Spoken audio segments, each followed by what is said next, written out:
Good evening. I'm Jim Lehrer in Washington.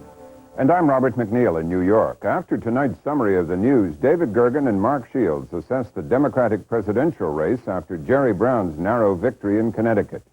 Senator Warren Rudman discusses why he's fed up and quitting the Senate. We continue our week of conversations on future defense needs. Tonight, Senator William Cohen of Maine, a Republican on the Armed Services Committee. And we close with a Roger Rosenblatt essay. Part of helping the world live and communicate better is keeping it well informed.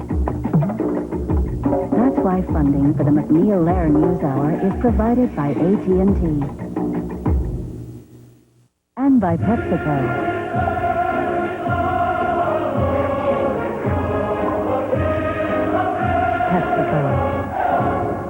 And by the Corporation for Public Broadcasting and viewers like you.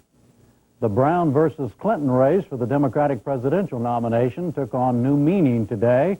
Brown edged Clinton yesterday in the Connecticut primary, 37 to 36%. Paul Tsongas got 20% of the vote despite dropping out of the race.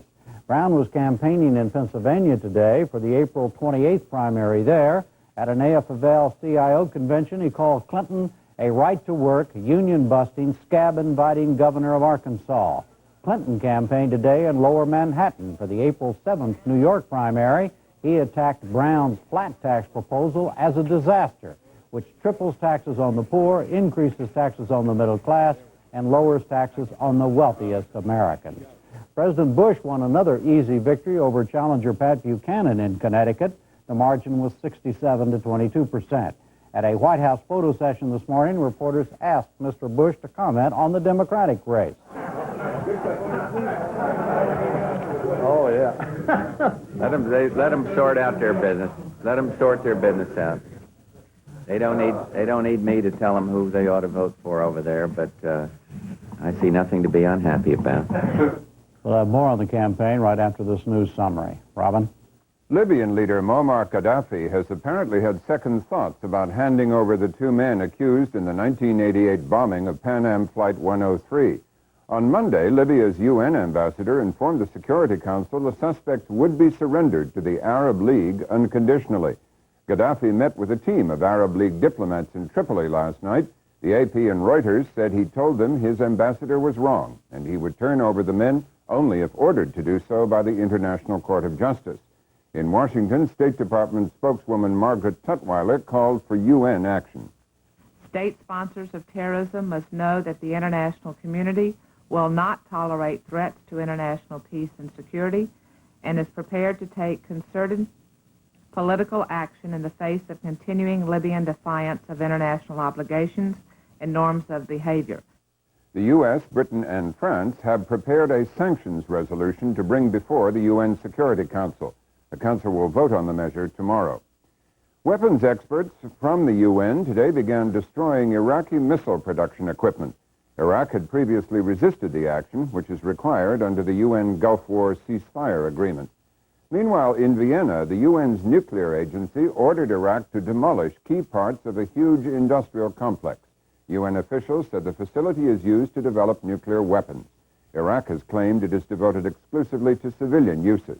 There was no immediate Iraqi response to today's order. Senate leaders today decided not to enforce subpoenas against the two reporters who broke the Anita Hill Clarence Thomas story.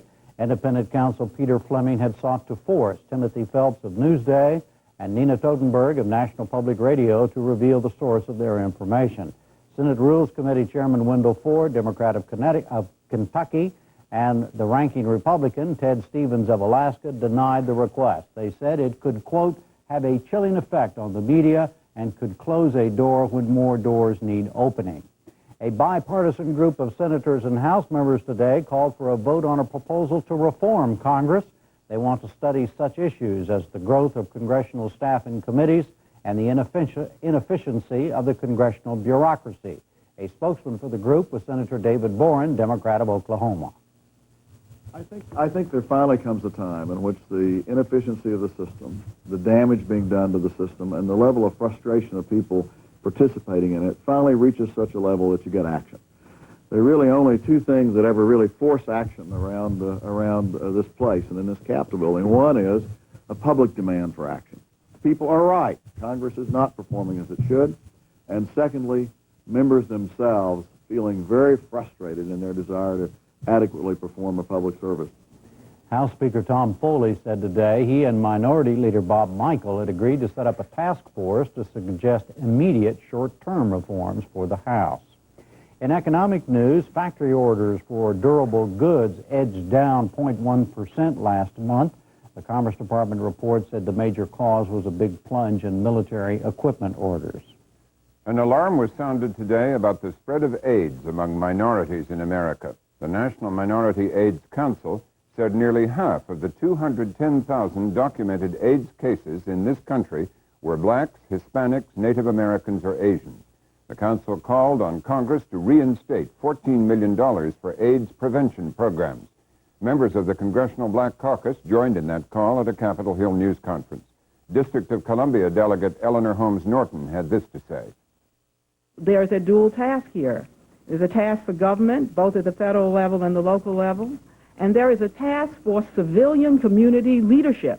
The fact is that although in our community most HIV is from drug abusers, there is a terrible bigotry that has to do with homosexuality, and that keeps leadership from moving out and being outspoken, and it keeps people from responding because they believe that there is some kind of mark on them. And I think that this report, besides stimulating the government, has got to stimulate us to make sure there is pressure brought on the government by us, from us. The Environment Commissioner for the European Community criticized President Bush today. Carlo Ripa de Mina said in Brussels Mr. Bush was jeopardizing next June's International Environment Conference in Brazil. He said Mr. Bush's position on global warming could make the conference useless and vacuous exercise in oratory. Yesterday, the Bush administration refused to accept EC targets for reducing carbon dioxide emissions, a cause of global warming. The ozone layer and other environmental matters were in the main agenda today for the 7 astronauts aboard the Space Shuttle Atlantis. The crew began their first workday after yesterday's successful launch. One of their tasks was transmitting images of light from an aurora back to Earth. The light is formed when charged particles from solar magnetic storms collide with particles in the Earth's upper atmosphere. There was another story from space today, this one of a Russian cosmonaut stranded in orbit after the country that sent him up ceased to exist. Penny Marshall of Independent Television News reports. Blasted into space and then marooned there for 313 days, Sergei Krikalev watched the disintegration of his motherland from his vantage point 1 million feet above the Earth's surface. Originally, the plan had been to keep him in orbit for 5 months. But when the Soviet space program collapsed, so did the plans to rescue him. With not much else to do, Sergei became an expert in spacewalking and weightlessness. Harmless pursuits for a cosmonaut out of harm's way as turmoil erupted beneath him. When he left the Soviet Union, the space industry was the Kremlin's showpiece, proof, it was said, of parity with the West. But that lie was exposed along with so many others in the months ahead. While he was in space, the communist utopia failed on Earth, the iron grip of the KGB and party collapsing in the failed August coup. President Gorbachev and the USSR consigned to the history books.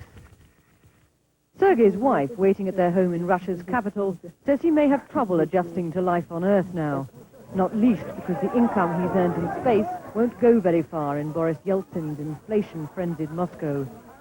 It was a perfect touchdown for the cosmonaut lost in space, the man time-warped by politics and cash.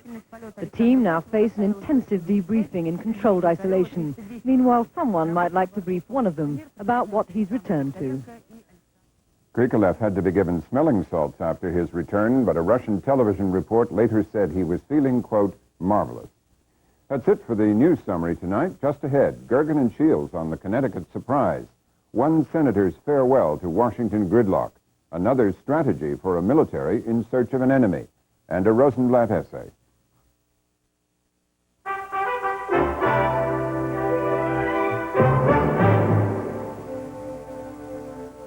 Just when the conventionally wise had again declared Bill Clinton the front runner, he got beat. It was done to him yesterday by Jerry Brown in the Connecticut Democratic primary.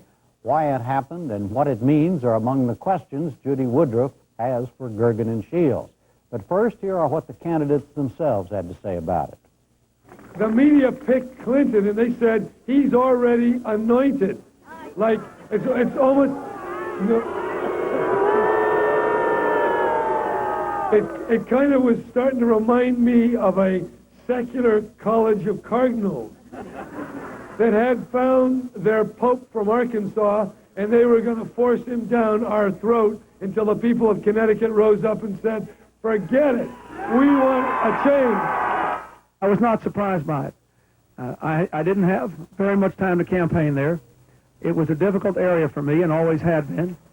And the people were given to understand, not by me, but by others, that, hey, this nominating process was over. I never said it was over. I never asked a single person to withdraw from this race. I think the voters in this country want candidates who are for profound change to come, to be accountable, to engage them. That's why I'm in New York, and that's why I'm fighting for my tax program as opposed to this program. I think Jerry's tax would make things worse. My tax proposals would make things better. Now to Judy and Gergen and Shields. Judy? That's David Gergen, editor-at-large at U.S. News and World Report, and syndicated columnist Mark Shields. Gentlemen, let's go back 1 week ago today. Bill Clinton had won 51% of the vote in Illinois and in Michigan. He came in 3-1 ahead of Jerry Brown in Illinois, 2-1 ahead of him in Michigan. Paul Tsongas got out of the race. Yesterday, Clinton loses in Connecticut. What is going on? Are the voters that different in different states? David, what's going on? Well, I'm not sure we fully know. I think that the voters are defying all normal measurements and predictions in this race. What I think we do know is that yesterday appears to have been less a victory for Jerry Brown than a defeat for Bill Clinton. That Bill Clinton showed a lot of weakness in Connecticut, weakness that should be set off alarm bells in his own campaign. I mean, the fact was that because he had been anointed, this essentially was going to be simply a rubber stamp process that appeared in Connecticut, and he went in and only got 35% of the vote. That has to be regarded as a bad defeat for him. But how do you square that, Mark, with what he did a week ago and what he did the week before that? I think it's understandable when one thinks of the political atmosphere, the environment in which this race is being run. By a margin of 4-1, Americans believe our nation is seriously off on the wrong track. We're headed in the wrong direction. There's a despair in the land. There's a pessimism. There's an anxiety. There's a fury at what's going on in Washington. You take that, and whoever becomes the change candidate will do well. In both Illinois and Michigan, Bill Clinton represented change to most voters, to a majority of the voters in both those states. Jerry Brown has made himself in Connecticut very effectively the vehicle for people to express their dissatisfaction. He propounded a very simple proposition to the voters. Do you like the status quo? Do you like what the political establishment's given to you? If you do, vote for the other guy. If you don't, vote for me. I think that's part of it, but I also think that there is a difference by region and by group in the country now, and that Bill Clinton is not playing well in the Northeast. He hasn't gotten above 36% of the vote in any state north of the District of Columbia. He did not do well in Maryland. He did not do well in Rhode Island. He did not do well in Connecticut. Did not do well in New Hampshire. And if you look at on the question of integrity, whether people think he has the integrity to be president, and the exit polls that are coming up, there are enormous differences in the northeastern results versus the southern results, for example. Well, what's the significance of that? I mean, is that a showstopper for him? I think part of it's regional. I really do. I think, in fairness to Bill Clinton, he was taking on in the Northeast in those earlier races Paul Tsongas, who was his most serious challenger, who was the local hometown favorite, who got 20% of the vote yesterday in Connecticut. And Bill Clinton, by contrast, has sort of had an emotional wellspring of support from Southern voters as well. It's a more serious problem, the problem that David raises for Clinton, than George Bush's problem. The problem that people have with George Bush is he doesn't understand how ordinary people live, he doesn't understand what they're suffering, and he has no vision. Those are serious defects. Those are remediable. Those are at least remediable by certain actions. I mean, George Bush can come up with a couple of ideas, presumably. I mean, it's been a while, but maybe he comes up with a couple of ideas. He does go and express empathy or whatever. Bill Clinton, how do you overcome the charge that I am not honest?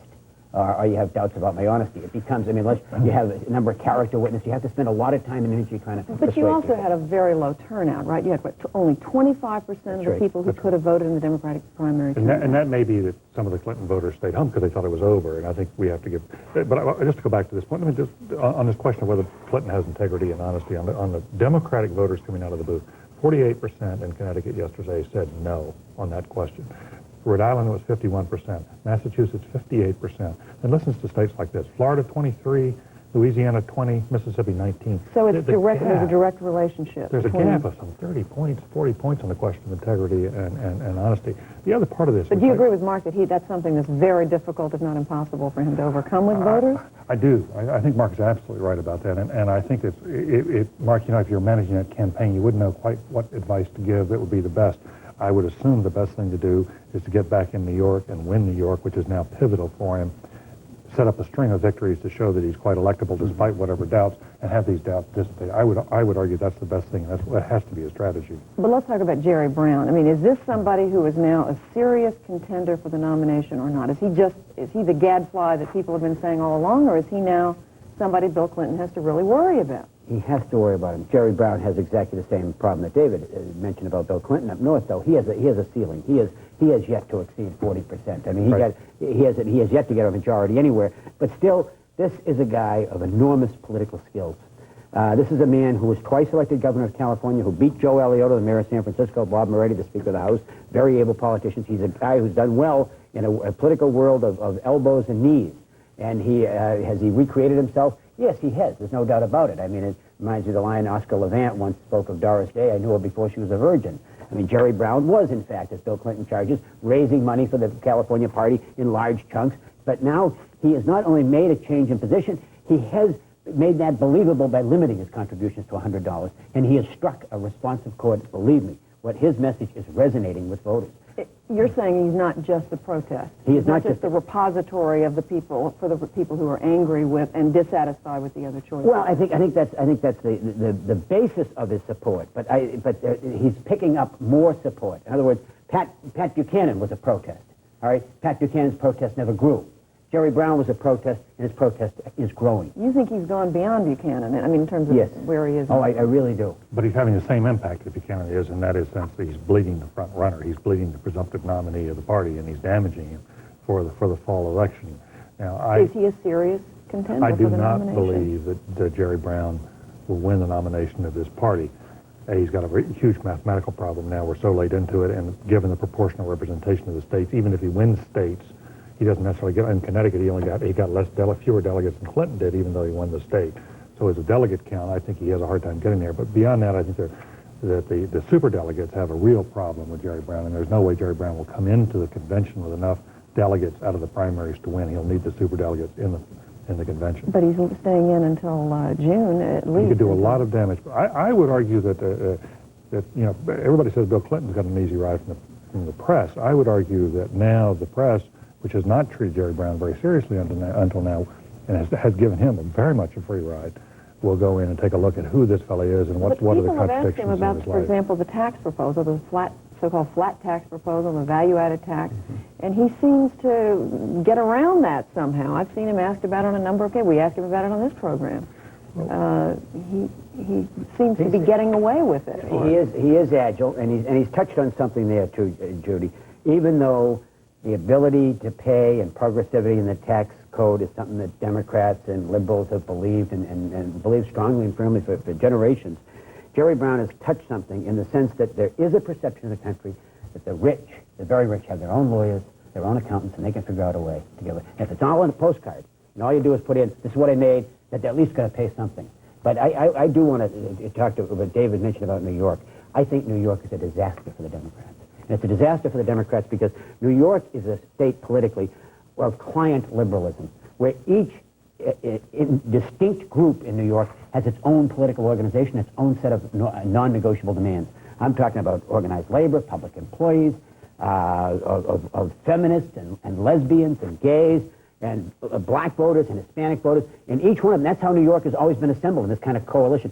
Doing that in television, in front of the nation, is going to be a very unattractive process. I recall in 1984 when Walter Mondale and Gary Hart got into a knockdown brawl about who was going to move the U.S. embassy in Israel from Tel Aviv to Jerusalem. I mean, faster and quicker, in hopes of getting the support of Jewish voters who are concerned about Israel. You're saying that could hurt? I think it's a distinct possibility that both candidates will damage themselves and look like panderers in the process. Absolutely. The one thing that's going for Bill Clinton in New York is he can begin to put back together his coalition of blacks and working class whites. There are not many blacks who voted in Connecticut. They'll be voting in numbers in New York. That will help him a good deal. Just quickly, two questions. One about George Bush. Yes, he won in Connecticut, one of his home states, but he lost a third of the Republican vote. Is that something George Bush should be concerned about, or is that just a blip on the screen? George Bush is very lucky that Bill Clinton and Jerry Brown are battling it out this way, because they're taking all the headlines and taking the spotlight off this question. That's right. I mean, he's well, the optics of this are all going to be on Clinton bleeding at this point. I think the president is continuing to demonstrate some weakness he has to worry about. I would think this opens the door even more to the possibility of an independent candidate of someone like H. Ross Perot. And that's who I wanted to ask you about. Well, I just think one of the misreading by the Bush people of the Republican electorate. Pat Buchanan got 1 out of 4 Republicans who self-identified as liberals in Connecticut yesterday, who are perhaps disgusted and disappointed at the kind of campaign that Bush has run, moving over to the right, thinking that the Buchanan threat was only an ideological one. I think there's a dissatisfaction with the president that runs right through the party. I think the Ross Perot thing is... David Gergen wrote one piece in his magazine, and the thing has taken off since. No, it's touched up, and there is a dissatisfaction factor among voters in both parties. Is he a fact? Could he be a factor if he gets these signatures that he needs all over the country? He could be a very serious factor. He's regarded as a folk hero in some parts of this country. I hope we can have a chance to come back and discuss him at greater length, because I do think he's someone. In any other year, you'd have to say, this is never going to work, this is outlandish. And this year, given this volatility, given this much voter discontent, you have to look at the Ross Perot candidacy with a great deal of seriousness. Is it clear who he would hurt more? It's not clear. I would assume he would draw initially from Republicans in states like Texas, where he's quite well known and quite popular. And that is a pivotal state for Bush, one that the Republicans are counting on being in their column, the third largest state electorally in the country. I would assume Ross Perot would do very well in parts of California, particularly in Southern California. But, the truth is, with this much disaffection in the country, he could also draw a lot of Democratic votes as well. Mark Shields, David Gergen, thank you both. Thank you. Still ahead on the NewsHour, Senator Rudman's disillusionment, Senator William Cohen on future defense needs, and a Roger Rosenblatt essay.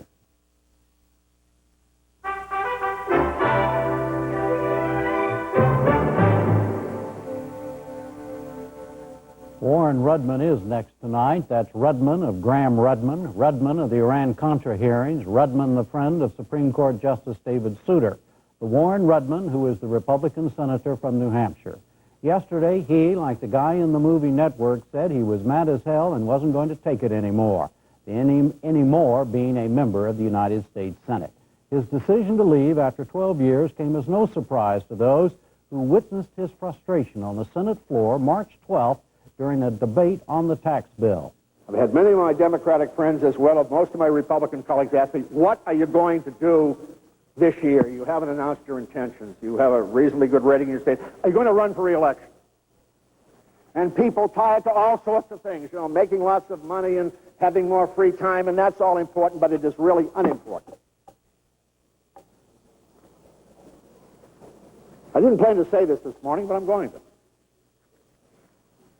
The thing that has really been troubling me for the last 3 or 4 months, to try to determine whether to spend another 6 years of my life in this place with so many fine and wonderful people, is it worth it? Can you do anything? Can you accomplish anything? Can you make the country better? Are you part of the solution rather than part of the problem? Senator Rudman is here now for a Newsmaker interview. Senator, welcome. Thank you. You're really angry, aren't you? Well, I guess that's a proper description. Angry, disappointed, frustrated. Angry at whom or what? Well, I think to be perfectly frank about it, I am angry at the entire government, and to some extent I am unhappy with the American people for wanting simply look at the simplistic answers that people are offering them and not recognizing that the entitlement programs, which are the genesis of this, just have to be adjusted, and they are going to have to take their fair share. of reduction in those benefits if we're going to save America. And of course, both political parties are absolutely petrified of doing it, because if one does it, the other is surely going to take political advantage. So I'm really not angry at the American people, but I'm disappointed in them, in that they don't seem to want to focus on this issue, and I'm frankly disappointed with the Congress, with both administrations I've served under, for not addressing it foursquare and telling the American people we're heading towards third-class status at the end of this decade unless we do something about this particular problem with the deficit. It's been my concern since I got to the Senate, and I leave it with the same concern. Why is it that the leaders, the political leaders of this country, will not do what you say they should do? Well, let me give you a good example. In 1985, you will recall, because I remember you're covering it in detail, before Graham-Rudman was ever introduced, the Senate Budget Committee, chaired by then-Chairman Pete Domenici, brought a resolution to the floor, and we had to wheel Pete Wilson into the Senate on a gurney, and I think we passed it 50 to 49. It was a substantial addressing of the problem. Several weeks later, Tip O'Neill and Ronald Reagan got together under a tree of some kind down at the White House and cut a deal and cut the legs out from under Republicans, and the Republicans lost the Senate that year. We were accused of wanting to take people's Social Security and take away their Medicare and so forth and so on. And people are politically petrified by the issue, and no one is willing to come together in a bipartisan way and tell the American people if we don't fix it, they will be the big losers in another 4 or 5 years.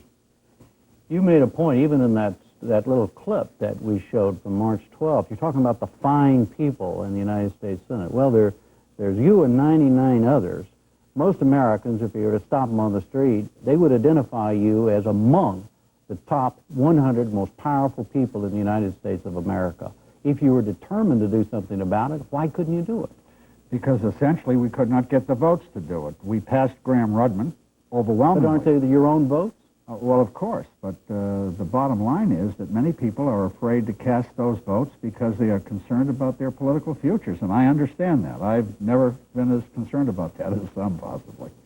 But there's a perception in the land that that's what is the real problem, that we are now governed by a political class, that people who are only interested in being and holding office, not necessarily doing anything. That's the big rap on President Bush. He ran for president to be president, not to do anything. Well, of course, I think the rap is probably right to some extent. But in fairness to members of the Congress, when they have tried to do courageous things, such as in 1985, we lost a whole number of the United States senators who cast very courageous votes to challengers who hung the title around their neck as wanting to hurt the elderly, which was patently false, but believed.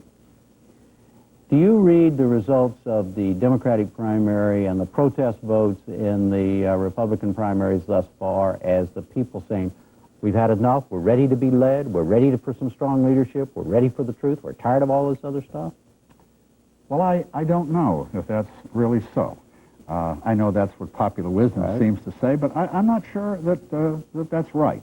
I believe if President Bush is elected to a second term, the machinery and the mechanisms are in place to start addressing this problem, but I do not think a first-term president dare risk it. Ronald Reagan didn't, George Bush hasn't, and members of Congress who face re-election every 2 years have been loath to do it, and members of the Senate on only one occasion in the last 11 years have been able to do it, and that was by a one-vote margin in 1985.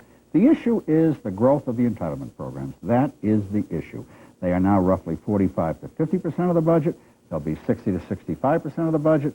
The annual deficit is $400 billion this year. It will rise to $700 or $800 billion at the end of the decade, and foreign governments will be in a position of controlling our economy by setting down terms and conditions, a la the third world, as to how they will loan us money. That's the issue. So you say to people, well, look, let's get together and do it, but you can't get consensus because people are concerned about their own political future. And frankly, Jim, I'm just tired of it. I'm just tired of it. But it's not enough to say you're just tired of it, is it, Senator? I mean, don't you feel an urge to do something about it, too? Well, I have. I came to the Senate in 1981 on a platform really on the deficit. That's what I talked about. Worked with Phil Gramm and Fritz Hollings and felt very good about it in 1985, ran for re-election and hoped we could continue to do things. But frankly, even Gramm-Rudman Hollings was abused, not only by the Congress, but by administrations who wanted to move things around here and there. And when you say you've got to do something about it, with all due respect, 12 years is a fairly long time, and I have tried for 12 years. And I will predict it will be fixed. But the question is, will it be fixed in time before interest rates skyrocket again and the country goes back into a double-dip recession? That's my concern. Did you ever think about running for president yourself? It has crossed my mind, but when I look at what you must go through to be elected president, I decided that I would not put my family and friends through that. It is nothing, the whole process has become a kind of a marathon that I've never been interested in running. But it's the marathon part of it. Yeah, I guess a lot of people would like to be president, but a lot of people don't want to run for it. I guess I'm in that category. Do you think you'd be a good president? Oh, who knows? I may be too blunt.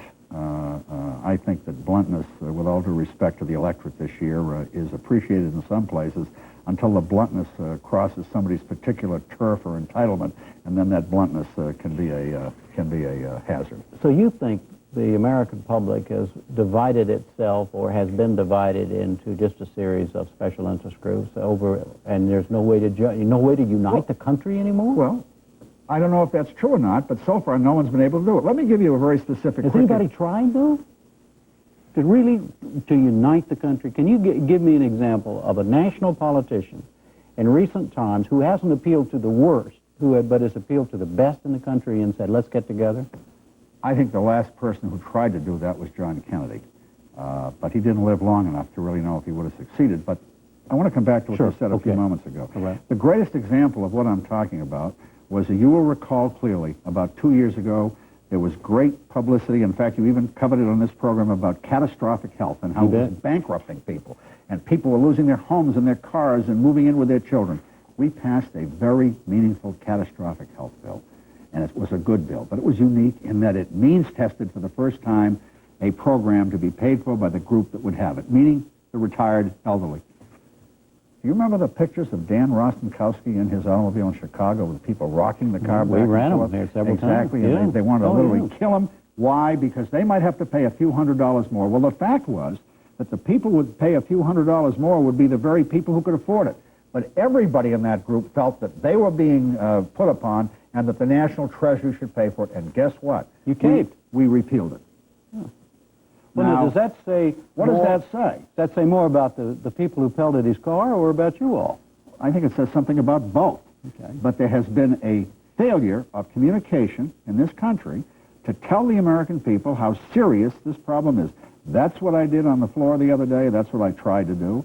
I did that yesterday in New Hampshire. It seems like a week ago. It was only yesterday that I had a press conference to announce I would retire from the Senate. I spent half of that on this very issue, and people have to continue to do it. Now, this week, we will introduce a series of entitlement reforms.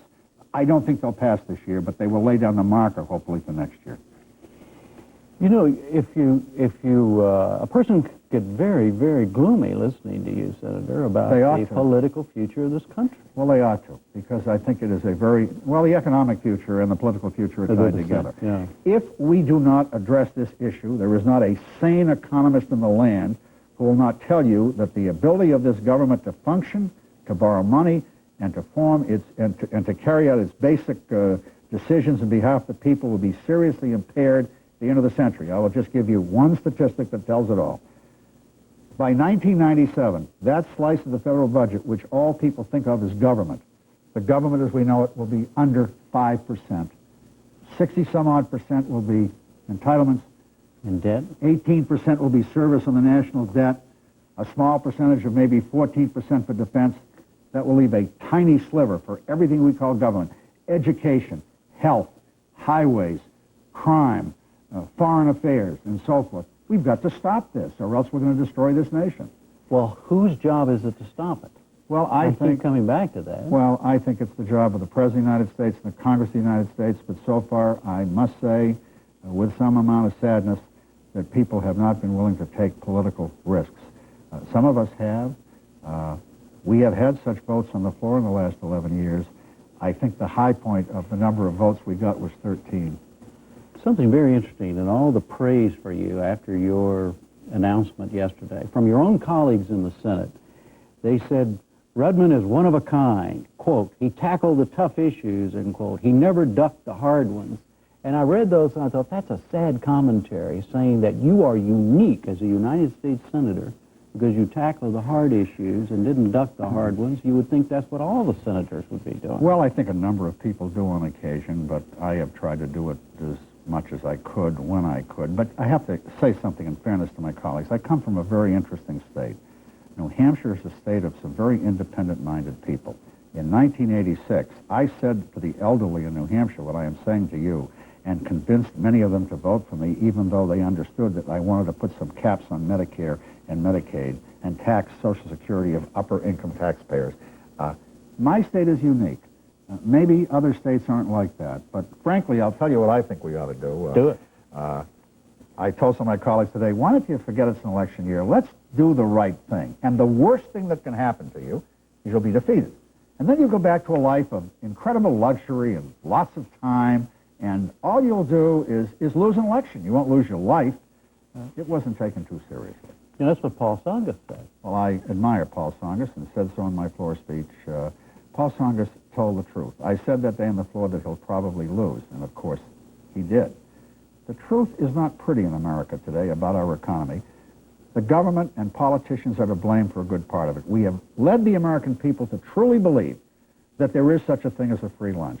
We really have been unwilling to tell them that this year we are going to borrow 25% of what we are going to spend this year. 25% will be borrowed. Now, that is outrageous.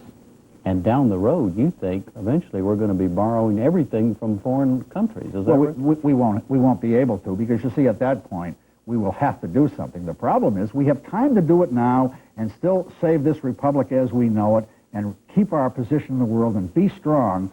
But if we wait another 5 or 6 or 7 years to do it, this debt burden is going to be equal to the gross national product. It's going to be staggering. Finally, since your announcement yesterday, have you had any second thoughts? None whatsoever. I want to make it clear, I have a high regard for the people in the institution, but I will tell you the whole country has become so oriented to what each group receives from this government that we've had gridlock set in. And it's not the fault of the Congress alone or the President alone. It's the fault of all America to really believing that government can solve every problem. I watched these presidential candidates campaign. I've heard no one address the fundamental issue that faces the country, and that is how to get this budget into balance. And if you can't do it, none of the things that they're talking about are going to happen. Why?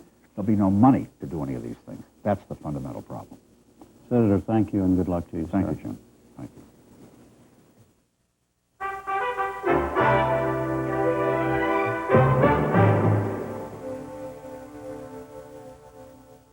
Next tonight, the second in our conversations this week about the defense needs of the United States in a post-Cold War world. With us is Senator William Cohen, Republican of Maine. He's a member of the Senate Armed Services Committee, a lawyer, and an author whose works include poems, novels, and a study of the Iran-Contra investigation. Senator Cohen, welcome. After what we've just heard, could you hear Senator Rudman? Oh, indeed, I heard. I can't just plunge into the defense thing without asking you, are you as gloomy and frustrated as your colleague, Senator Rudman?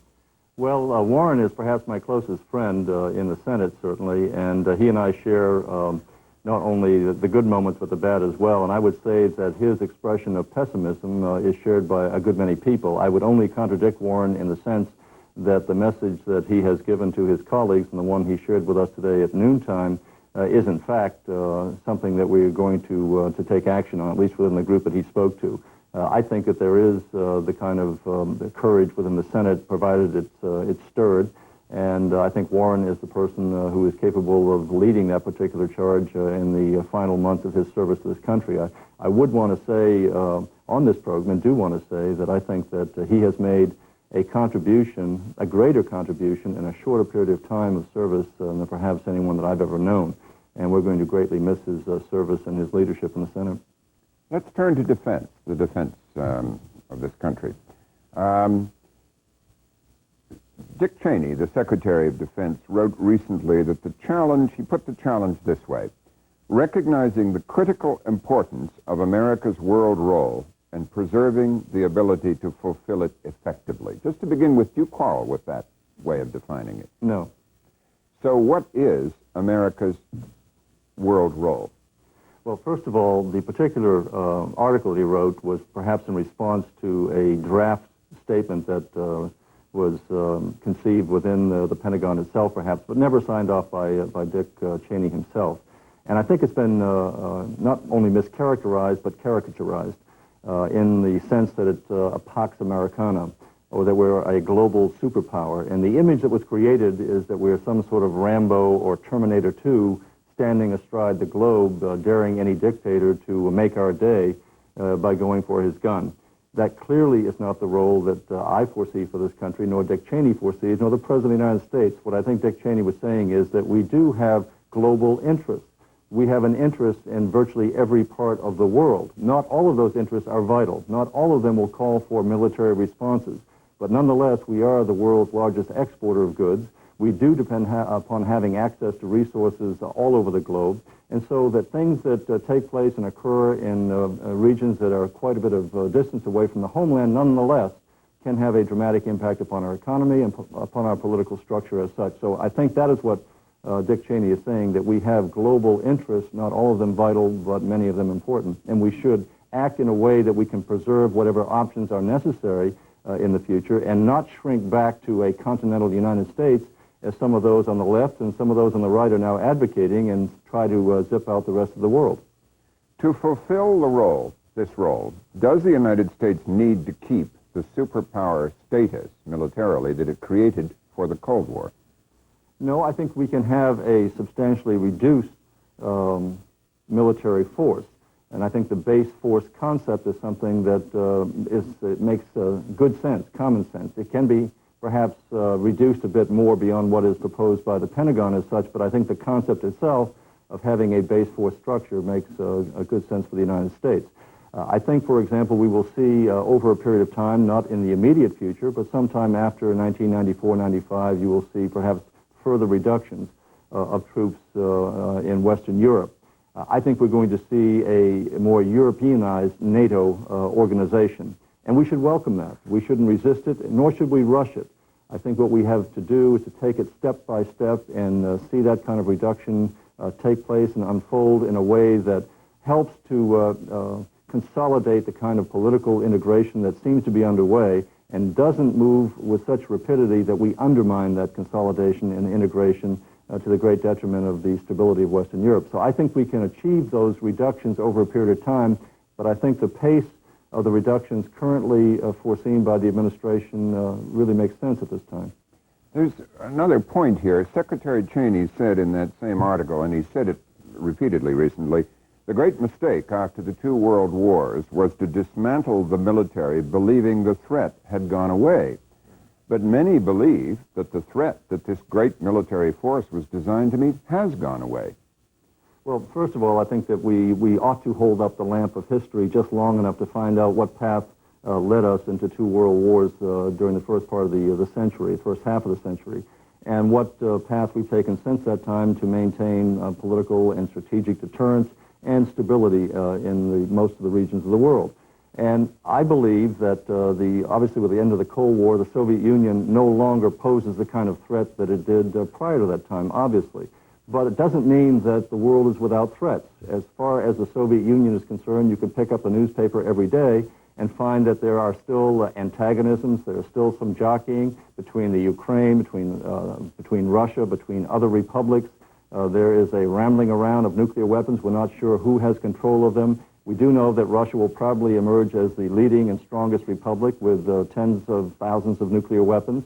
And so while there's no immediate threat, certainly, and the likelihood of a threat coming from the Soviet Union or what used to be the Soviet Union is remote, nonetheless, one or two republics could try to exercise some military force in a blackmail type of scenario. But what you're supporting and what Secretary of Defense seems supporting is really a major change in American history, isn't it? Because every time before this, the analogy was like the Westerns, where they'd get the posse up when there were outlaws to fight, and then when the outlaws went away or were all dead, then the posse would disassemble. And now for the first time, is this not right? You're saying, and the Secretary is saying, there should be a permanent big posse. No, not at all. As a matter of fact, what is being missed here is that the President, in his budget agreement last year, called for reductions of some $350 billion in the 5-year defense plan. He's added another $50 billion to that. As Senator Nunn just pointed out to the Senate Budget Committee, given the arrangement we currently are operating under, by 1995 you will see a reduction of some 10 divisions in the Army, some 10 air wings in the Air Force, and about 95 ships being taken out of the force structure in the Navy. We're going to see 1 million people eliminated from the defense or armed services itself, defense industry, I should say, and the private sector. So we're talking about major reductions currently underway. And so I don't think you can say that we're still trying to maintain the same type of force structure. It's going to be much reduced from that of which it was just a few years ago. Secondly, you're assuming that the Soviet Union, what used to be the Soviet Union, is the only threat in the world, and it's not.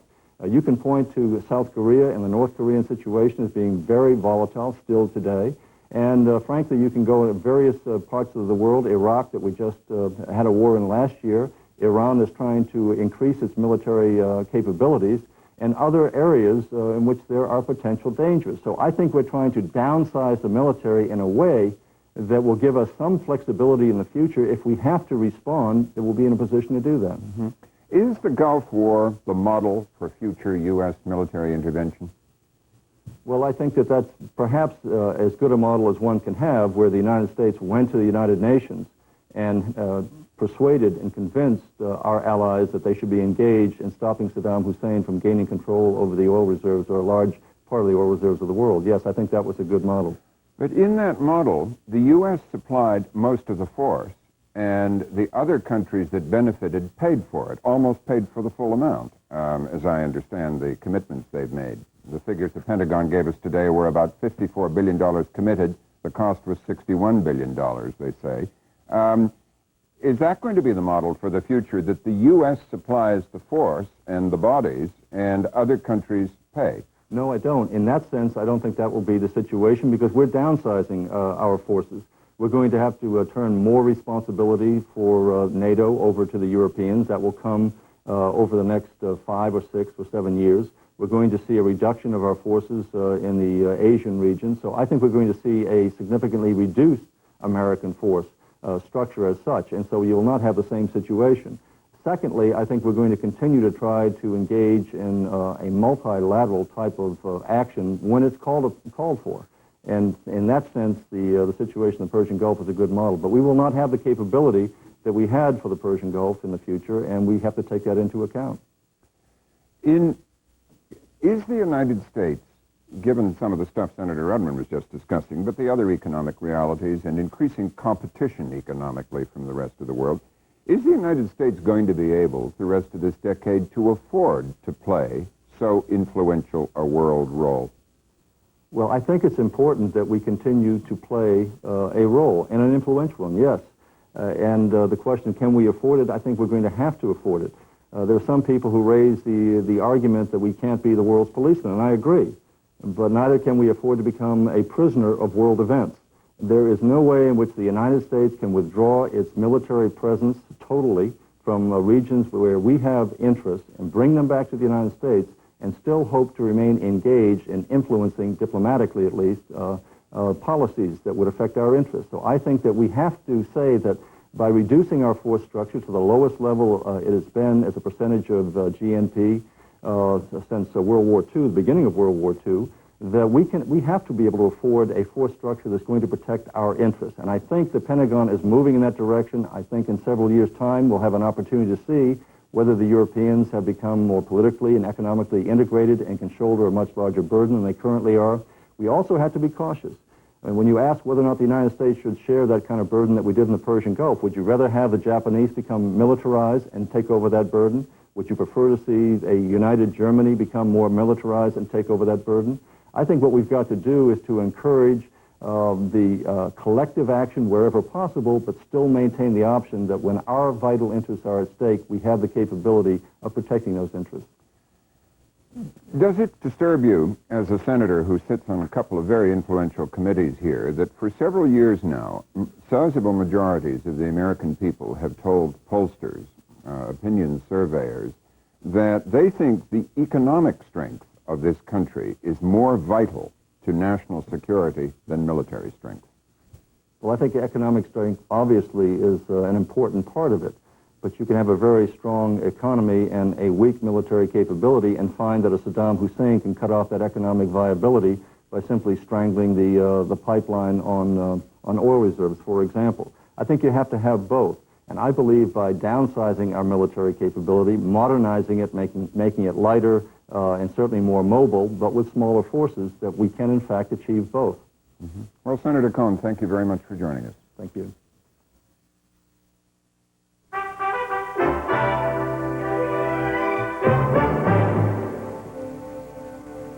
Finally tonight, another view of the relationship between people and government. It comes from essayist Roger Rosenblatt, editor-at-large of Life magazine. Two observations from two very different sources at two very different occasions meet at a point. After recent shooting murders at Jefferson High School in New York City, a student, Charles Norvin, age 18, said, "I don't have faith in no one. We can't depend on someone to protect us. We've got to protect ourselves."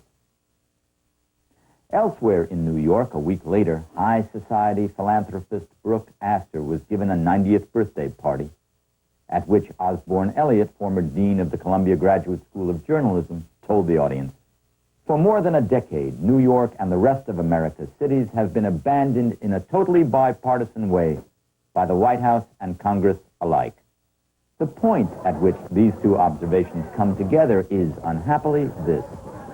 Many Americans, from both sides of the tracks, have no faith whatever in political institutions to guide their lives, to improve their lives, or, as in places like Jefferson High School, even to protect and save their lives. This is what folks used to call a sorry past. But the relationship between the people and their government has fallen a lot lower than a sorry past. The situation is downright dangerous, affecting rural and small-town America no less than the cities. And the danger centers in a truth so awful as to sound ridiculous, preposterous. Political institutions seem to have no will or power to deal with the basic and essential problems of our lives. It sounds crazy, I know. But people feel they are receiving little help for the problems for which they need the most help. Crime, poverty, education, health.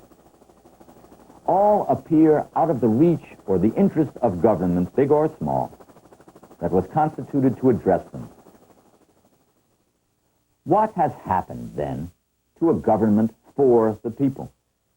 That is the question asked by Mr. Elliott and Mr. Norvin. We can't depend on someone to protect us. Why not? Why should a high school student in one of the great cities of the world, in the most powerful country in the world, enter school every morning in fear of his life? The typical solution to the Jefferson High School shootings has been proposed by the city. Install metal detectors in the troublesome schools to keep out the guns and the knives. But where is the detector for the metal? That is the courage of America's politicians and political institutions. Where is their metal when it comes to not only protecting the lives of school children, but in working to ensure that they learn something in school and that they lead healthy lives? Aren't those the things that government was designed for? Here we are again, in the hurly-burly festival of another presidential campaign season. The season has the characteristics of another TV season or another baseball season. The structure of the events is well in place. The participants operate within the structure. A caucus here, a debate there. One politician goes up in the standings, one goes down. There is always a dark horse and an unsavory presence and an unlikely hero and all the rest. Yet where is the felt connection between this process, this most important process, and the people who are increasingly worried about the basics of their lives? Not the frills of their lives, not the luxuries, their lives. Civics lessons assure us that Americans have always preserved and cultivated a standoffish relationship with their government. The tensions created by that push and pull have often worked to the country's advantage, by striking a shifting balance between government's intrusion into the lives of Americans and the preservation of individual freedom. That is not what is happening today. I don't know that we have ever experienced a greater sense of distance, of impotent distance, between the government that is by the people and the one that is supposed to be for the people. A great many Americans do not feel that the government is on or even close to their side anymore. Whether rich or poor, they do not feel it. What they are beginning to feel is rage, deep, brooding rage. Another student at Jefferson High, Sean Cameron, was quoted as saying that people are not thinking about what the good kids are trying to do. We're the forgotten kids in here. Here too, Sean. I'm Roger Rosenblatt.